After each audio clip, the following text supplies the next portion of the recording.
Welcome to Mastery with Science, home to mad scientists, rogue entrepreneurs, and the coaches with the mostest, featuring JB and the Doctor. Join us in our lab where we mix the old recipes with new formulas and our secret sauce to create incomparable, next-level proven results for you. We call this Mastery with Science. So, slap on your gloves and put on your goggles because JB and the Doctor are in the lab. It's alive! Welcome back to the lab. I'm JB. I'm the Doctor. Today we have joining us Mrs. Bayley Ramos of Ardor Consulting. Bayley brings over 12 years of experience and has assisted in marketing planning for more than 100 companies nationally and internationally. She has a true passion for marketing consulting. Her resume includes international projects in European market communications, working with multi-unit restaurants, as well as sporting events. She has a Bachelors and Associates Degree in marketing from Johnson & Wales University and thrives on listening to her clients' needs, understanding their struggles, and creating a unique plan that will achieve greater results. As Bayley spoke to me earlier, she creates strategy creation for her clients. She applies it within their budget, and she either teaches them how to execute it themselves, or she and her team executes it for them. Her personal approach results in building lasting relationships with clients that creates a bond for working together for years to come. Bayley, thank you for joining us today. Thank you for having me, guys. Are you blushing yet? I am. I'm blushing. That was a great introduction. Thank you. I'm going to take you with me everywhere. We're really excited to have you today. I know the Doctor's worked with you personally in previous businesses of his. Why don't we start there? Doc, what's your experience with Bayley been? Because you have such glowing things to say. Bailey's super awesome. So one of the biggest strengths that I can say before we even let her talk at all is she really does listen and takes the time to make sure whoever she's working with gets the attention they need and goes through to the next step. So as you're listening, know that we're not leading you astray with the guests that we bring. And I love that Doc's excitement level is like 0.2 of my normal level. I am so excited to have you here, Bayley. Thank you for joining us. I want to know where it all began for you. What prompted you to open up Ardor Consulting? What really was the incentive for you to get out there on your own and start helping other people? Well, so I always knew that I wanted my own company. My growing up, my dad had his own company too. So I knew the pros and cons to owning your own business. And pretty early on, I thought that was the route I wanted to go. And funny enough, I think it was freshman year of college, wrote a business plan for a consulting company, which happens to be very similar to what I'm doing right now. I found it years later, and it was just a coincidence that it was just amazing that it was exactly what I ended up doing. And I never thought that it would happen that soon. So when I graduated in 2009, I, got into the workforce and got started. And through many experiences pretty quick on, pretty early on, it fell into getting my own clients. So I thought it would be late in my 30s that this would happen. And what happened was realizing pretty fast that there's a need that I could fulfill. And I went with it. I took the opportunity. I love hearing that. A lot of the guests that we interview and speak with, they do it later in life where they go into business. There's been a couple of you now who have really early on just known this is really the route for me and the path to take. And so really from your perspective, you were young. I mean, in the business world, you were a baby. Did you struggle with that, or were your clients pretty willing to accept you early on? Was it an internal thing if you struggled, or I'm curious about how that felt? It was hard. So I was a female. In a male-driven industry, many a time, still now, I'm the only female in the room. Very young. So I graduated a year early. So I think I was just 21 or 22 at that time when I had my first client. So I was a baby. I think part of it was hard, but also thank God I was so naive that I didn't pick up on some of it looking back, because it was like, you know, I think I didn't show how much it bothered me or how hard it was. I for sure wouldn't let anybody see it. I would go home and feel it because it was frustrating. I think for me, I just wanted to help others, you know, and being so, I guess, so fresh out of it. You're not jaded yet. Not that I am now, but you don't have any of those falls yet. So it's very discouraging when obstacles come in your way. So it was a challenge. And I also am from Philadelphia. So in South Florida, I don't speak Spanish. I'm not from here. I don't have family connections to help me out or, you know, anything like that. So there was a couple things against me, but thankfully, you know, it didn't keep me down long. We won't hold being from Philadelphia against you. Don't worry. I'm married to a Pennsylvania girl. I got a ton of respect. Okay, so you get it. That's my get out of jail free card for the day, honey. She heard that, right? So you see how we are.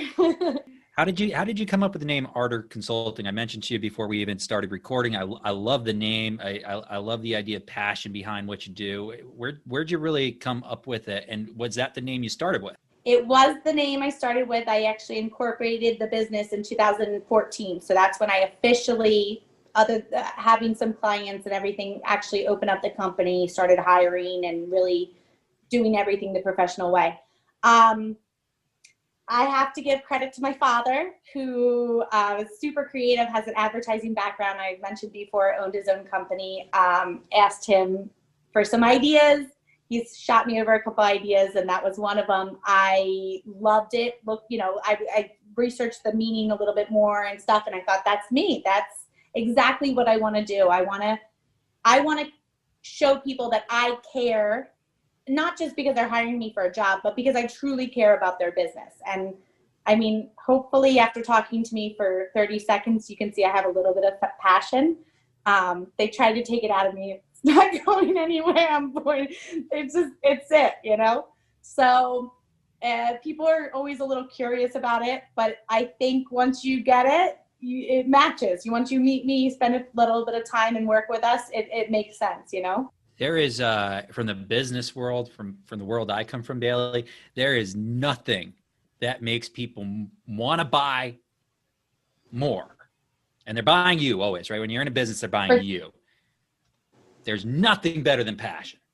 Yep. Nothing. It's awesome. And it's why I love the name so much. If people don't recognize the word, right away, passion, awesome. Doc, what do you think about passion for business and when you're speaking with people? I'm thinking before you got to the definition of it, half of our audience was on Google. Typing away. We got to pull for everybody listening. Did I Google it or did I know it ahead of time? Yeah, you can let us know in the Facebook community group if you had to Google or if you understood what they were talking about ahead of time. And that is our weekly plug of our Facebook community group, where you come for all information about JDB and the doctor and the podcast and interact with all the lovely guests that we have. Shameless plug over. I love it. Good job. So Bayley, you love helping people. You've got marketing planning and marketing consultant that's so broad based.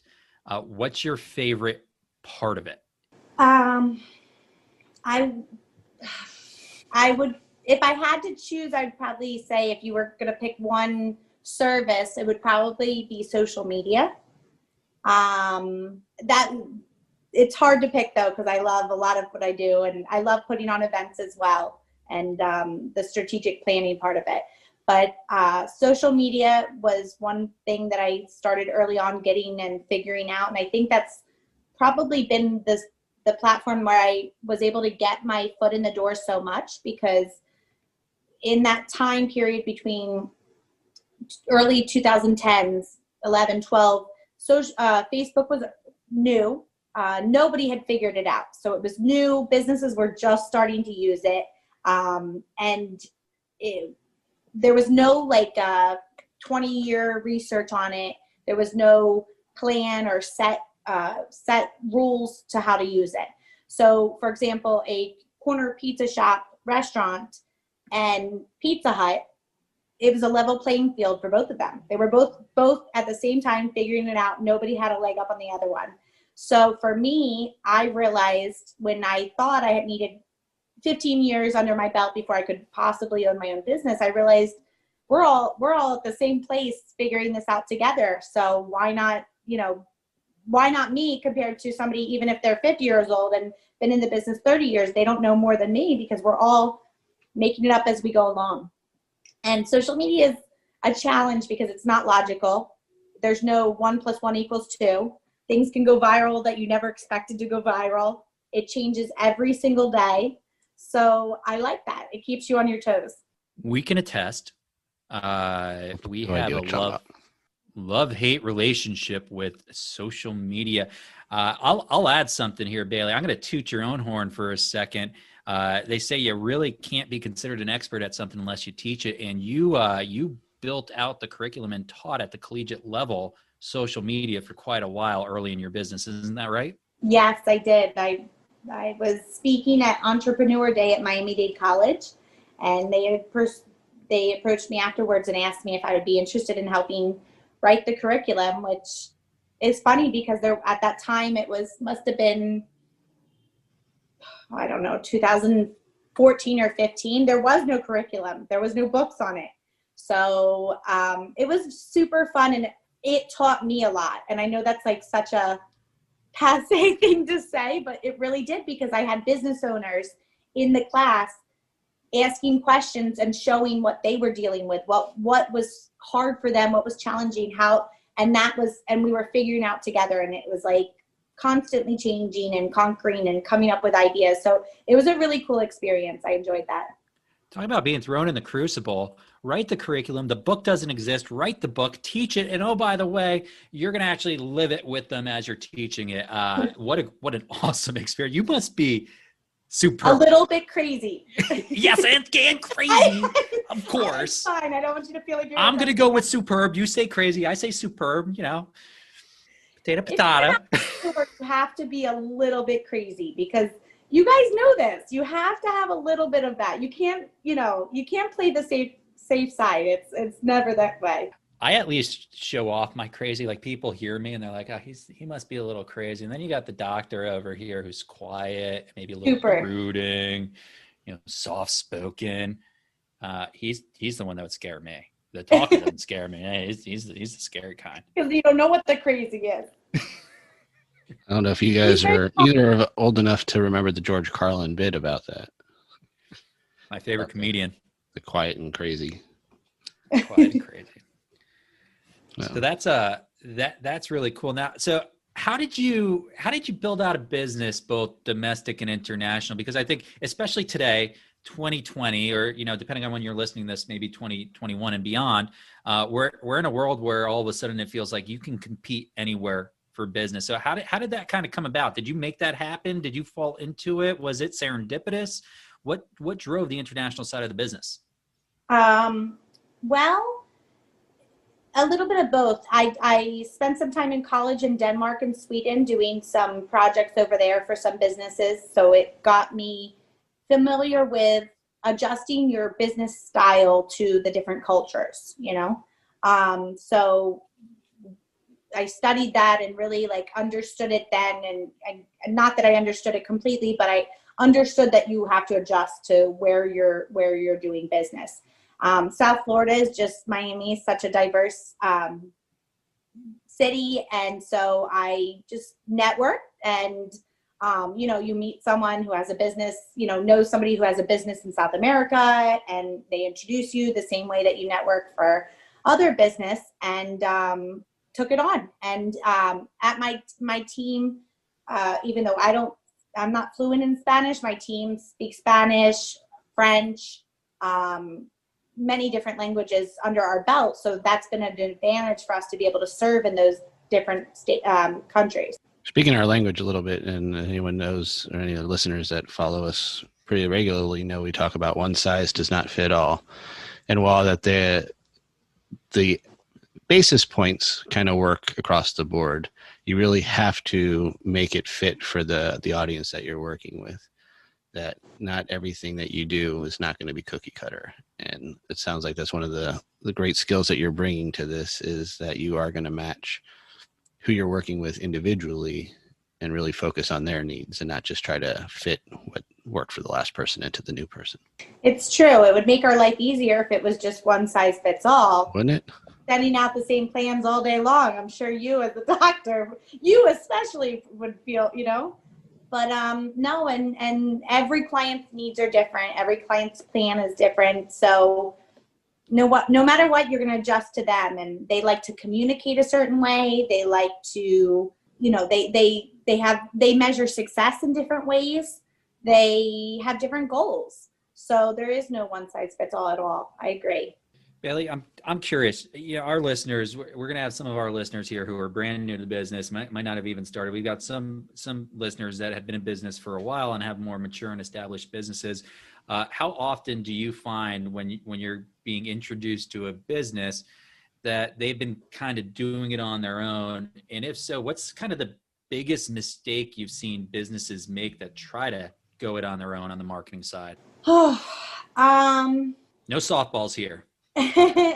Well, one thing is we're here to help. There's so much help out there for each other.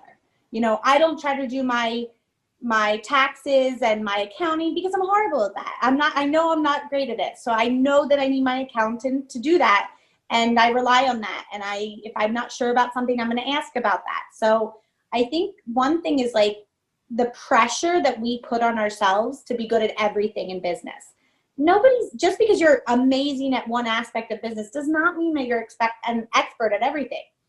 So I think we need to remember, just because you can't afford it, I'm sure there's somebody you can either, brainstorm with and get a little bit of guidance that would be more than happy to help. I don't know if I've ever met a business owner that wasn't willing to help out another one, because I've been there. You know what it's like. We all know what it's like when the money's not coming in or the cash flow stinks, and it's just hard. So I think the biggest thing is don't be afraid to ask for a little bit of help, and maybe find someone that you can offer something to.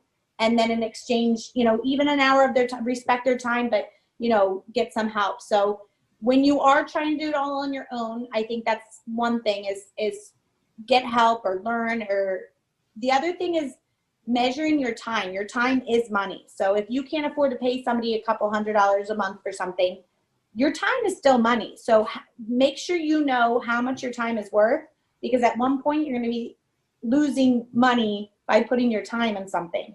So for me, it was immediately the first thing I was going to do was hire a bookkeeper and accountant, because it was not my forte, and it was probably going to cost me more money by me trying to spend there and aggravation.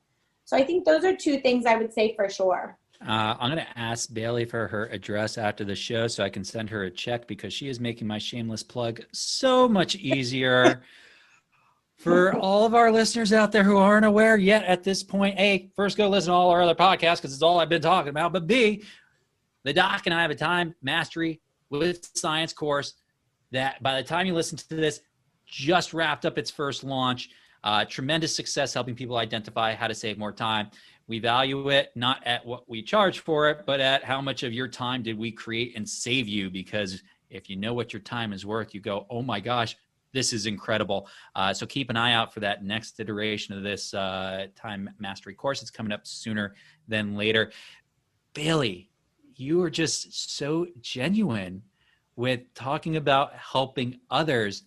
And it's a really very common theme we hear from guests on our podcast is go out and get help from other people. Typically before you even know you need it is when you should be starting. But I also love something you said that we heard from one of our previous guests, Katie, Doc, about kind of bartering for service. What can I offer to somebody else in order to be able to take advantage of their services? And to me, that's just really savvy in the business world, Bayley. So you might have been young when you got started, but you certainly weren't dumb when you got started. So kudos to you for doing a sharp job with it. Doc, here's a question for you, buddy. Scale of 1 to 10. How important is marketing to our business? 11. Yeah. I was going to say 12. You're right on top. Always turn it up to 11. Well, yeah. And one of the things that Bayley was saying that stands out to me, and I don't think people think about this enough, is how much time and money and wasted time and money do people put towards chasing ideas? Like they come up with the next great idea that they've heard or seen someone else do, but didn't do it specifically the way that they're doing it, or don't have the inside information or background. And they start to do this, and then they just go right back to the same step they were when they began. If they would have just invested that same amount of money towards someone else, they would have freed up their time. They would have had an expert in that field doing it for them. They would have saw results quicker. There's so many things that come from this, but we think, oh, bootstrapping, we're going to be able just to do it ourselves. And they wind up costing a lot more down the line. That's why I offer, I'm not trying to like hide my ideas. I offer, you either have time or money. So I'll work with you. If you only have time, then let me show you how to do it so that you at least get better results, you know? And I can work with you that way. And if you, that way, I'll teach you the best way to do it. Because some people don't think of it like that. If you can't hire someone completely, then I'm out of luck. But no, let's create the strategy, and then you can execute it yourself, because at least then you're saving yourself. And you're learning how to do it right the first time. And in the long run, because I tell them in the class, even if in the long run, when you do hire someone, you're going to know what they're doing, what you're paying them for, and you're going to be able to manage them better. You're going to be able to gauge results. You don't have to just listen to somebody and hope that they're telling you the truth and they're doing a good job. You actually can follow up and make sure that you're paying for the services and you're getting, you know, exactly what you're paying for. I can't hit on that enough, Bayley, how important that is as a business owner who's managed people, to be in the dark on what they should be doing, how quickly they should be doing it, what it should be costing is, I'm going to use the word terrifying. It's absolutely freaking terrifying not to know how to measure somebody and quantify yes or no, this is appropriate or inappropriate. That to me is just priceless. And I love that you have a compensation model that, gosh, you know what? You got money. Great. We'll do it for you. You don't have a lot of money. We'll teach you how to do it. And so you can serve all of our listeners out there have room to be able to work within a model like that, with that flexibility. That's awesome. It's heartbreaking. I remember how many people were taken advantage of, or just there was a disconnect between them and the marketing team that they hired. And so I had to overcome that a lot, because there was, I had to build trust that was broken from the person before me. And so I learned that was a big thing really early on, because people were super excited, super happy, but they had somebody not do what they said that they were going to do, or they had somebody take advantage of them and go off. So I learned, okay, how do I get them to trust me while building this relationship so that, you know, I once they do trust me, then it'll be smooth sailing. But how do I do that? Because I realized that's, unfortunately, I didn't, you know, it's not my fault that happened, but it was something that I had to build into that first couple of months. Can I ask you a question I'm very curious about? Say no. It's a trap. You can, because I told you there's nothing off limits. There's nothing off limits. She told me ahead of time, folks. Course. What is the square root of? Oh, well, Oh, I just gosh, back up my accounting, so. I want to know how many, 2014, you opened up the business. How many of the relationships from early on are you still working with today in some capacity? Many. Yeah. I did not want that to be a surprise question. I was pretty confident in the answer there, Bayley. Expand on that a little bit, please. My first client in December of 2009, which will make 11 years this year, I am still working with. I'm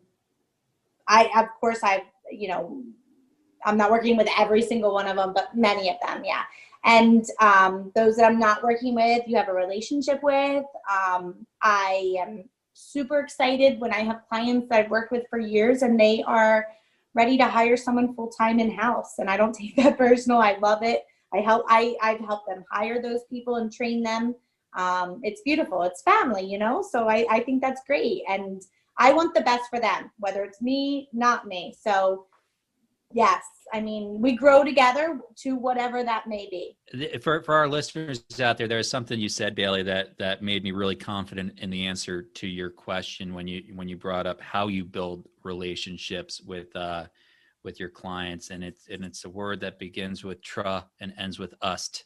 I'll let the audience fill in the gaps. Hopefully, they're able to, depending on our listeners today. Trust. Doc, we talk about this, right? You know, this has been the topic of conversation many times with us. I don't know a better way to build relationships with people than earning their trust. Yeah. It's underrated. It's so simple. You would think it's so simple, but it's underrated. It really is. And I don't know if there's any other way to really get trust than to earn it. I mean, you can say everything in the world and people can have a misguided belief that they trust you, but until they actually go through something with you and then to actually earn that trust, that's when it becomes real. Yeah. And that's how we develop 11-year relationships going on plus. So that is awesome, Bailey. It's a real reflection of who you are as a business person. So you know what? You get a little golf clap over here because that's incredible to hear. That is, simple, but the simplest things are often the easiest to not do. They're my blessing. I've been blessed with that relationship, so it's my job to take care of it, and the big clients to the little clients, they're all blessings, so you treat them each the same, but you have to remember that they're a blessing in your life, and so it's your responsibility to do that in return. Speaking of being awesome, which we've already covered that you are, and we like to surround ourselves with awesome people, so that's what takes one to know one. But we did hear that you had some awesome giveaway for our listeners. Can you tell us a little bit about that? Yeah, for sure. I wanted to offer some consultation for business owners. And like we were talking about before, sitting down, even if you can't hire someone, but you need help putting the pieces together and putting a plan together. So I will be offering that. Awesome. And how would someone get in contact with you? Besides the fact we'll have it in the show notes. But for sure. You can just email me. My email is Bayley, Bayley, at Ardor, ARDORC.com. As well as some of my social media for Ardor Consulting. You can feel free to contact me that way. And again, we'll have all that information down below in the show notes. Also, as you know, our Facebook community group where you can also come ask Bayley some questions as she is a member there as well. So that is like how we love to all stay in contact and keep giving back. Ask questions and we answer. Bayley, I got a pop quiz. Tell me. We've been remiss. We have not been asking this of all our guests, and we need to start. So we're going to start with you. Okay. You're the first, and we you cannot think about it. You need to answer immediately. The first thing that pops into your head. Okay. You got it? How awesome is the doctor? Close. Oh. So I need you to start just by saying, yes, JB. Yes, JB. Who is the most awesome, the doctor or JB? Oh my goodness. No, you got to go. Fair. Go with what's in your head. It might be yes, JB. Just getting to know you, and the doctor's got a couple of years on you, so it's not fair. Okay, all right. She's sparing my feelings, everybody. I understand. It's okay. She could say the doctor. One for the doctor. I don't keep score or anything. I'm just writing it down for my own personal benefit. That's it. We've actually asked this question every time, and every person said the doctor, so he keeps saying it over and over again until the first person says it. I make him delete it every time. And that could be true or not. You guys will never know, but it's so believable. Hey. Bayley, we really appreciate you joining us today, and it's been my pleasure. Thanks for having me, guys. I had fun. It's been so knowledgeable. Everyone knows to go into the show notes. Bayley is offering that great giveaway where you guys can have a free consultation with her. She can share some information. And again, you can check her out in our Facebook group. Bayley, thank you so much for joining us. Really, really nice to meet you. No, my pleasure. My pleasure. Thank you, guys. I had fun. You're the best. Doc, I loved having Bayley join us on our show, Ardor Consulting. What she does is incredible. You can just hear the sincerity in her voice, and started at such a young age and really engage with her clients for 11 plus years now. Some of them, I mean, absolutely mind blowing. We all wish for that kind of business to build out. So Bayley, thank you so much for joining us. Doc, man, what'd you think of Bayley? The sincerity in her voice, 11 plus years working with some of her clients. It's incredible. I'll say it's definitely real too. I know sometimes you guys listen to podcasts and we hear stuff and it's like, oh, it's all good promotion. I could speak from experience with Bayley that she is authentic as she portrayed today. It was 100% real. Yeah, Ardor Consulting, check it out. Come to our Facebook community group. I mean, engage with Bayley. She put it out there. She's here to help no matter where you are in your business. She can offer you insights, which to me, I mean, there's nothing greater than giving. And Bayley seemed really just open to helping people. It's probably why she's such a good businesswoman. It's great one of the things that she said, I think it's a natural lead in for us too, is working with others and really finding people that complement your strengths. And we have something that we're getting ready to do where we are working with someone, speaking of complement strengths. You want to tell them a little bit about that, JB? Yeah, I don't want to share too many details yet, Doc, but chances are at this point, by the time this launches, check out our show notes. Really excited for an upcoming challenge. Going to be working specifically with couples on this challenge. So if you or somebody you know is in a partnership of some sort with another human being, you're going to want to check out this challenge. More details in the show notes. Awesome. And if you guys need other places to find us, head on over to our YouTube channel where we have some fun content. Always go over to Instagram, follow us where we have some great tips every day. Facebook, our community group where you're going to come and comment on all the wonderful things that you learned today in the podcast. If you just want to send us an email, the old school style, hit us up at podcast@jbandthedoctor.com, and Twitter, LinkedIn, all those other places. If you could think about it, we're there. And we're awesome. We are. I'm JB, and I'm out. And I'm the doctor. Peace out, yo.